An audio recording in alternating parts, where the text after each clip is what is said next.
It can happen to anybody because it can happen very quick. I've never been homeless in my life before this. With me and him, if it wasn't for this place, there's no other place, because they looked and looked. And I was offered 3 different places, but they told me to get rid of him, and I said, no, no, no. Because he's like family to me, I'd never get rid of him. According to Crisis, the national rate of homelessness has risen by 37% since 2010 and is at an all-time high in London. With the work of hostels and shelters, many are able to escape the streets in exchange for a warm bed. However, for homeless people with dogs, it is not so easy. With only 9% of hostels in the UK being dog-friendly, many face the problem of being denied access to shelter and support. My name's Alex, and this is Major. I was homeless in 2012. After going to uni, things went wrong, so I lost my flat. And I think it made him a bit insecure because he wouldn't let me out of his sight. If I moved anywhere, boy, he was there. He was a bit worried because we'd had a flat for 5 years.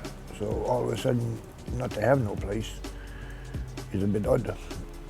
And just having to sleep in the street, actually. The only thing to cuddle up to was him. So that was probably the hardest time. But he helped me a lot because just people seeing me and him, they would actually give me money. I wouldn't even ask for it. Because I've never begged before in my life, so I couldn't do it. From 20 years of working with homeless dog owners, it's really important to get them into a stable environment where they're then able to access veterinary services from there that we offer. They're then able to get the right advice and support, not only for the dog, but also for the dog's owner. So from the point of view of the hostel, it's really important that they really consider bringing people in off the streets with their pets and the steps that they need to take to do that.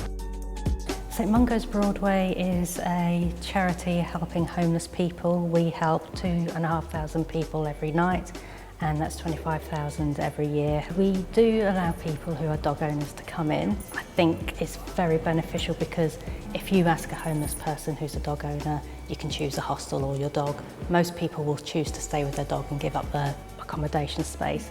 So by providing rooms that dogs are allowed in, we're allowing people not only to access the accommodation but also the support services that St Mungo's Broadway offers as well. The dog is their companion, their family, so if they had to be parted from their dog, that just triggers the bereavement process and it can cause people to relapse into any addictions they may have by the loss of their only support and has been their support for many years. It's their family.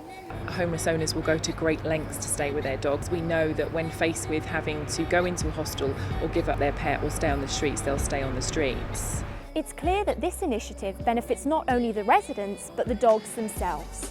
Although St Mungo's is making a huge difference, it is only a ripple in a huge pond that continues to grow. So, what can be done to eradicate homelessness in one of the world's most successful cities in the world?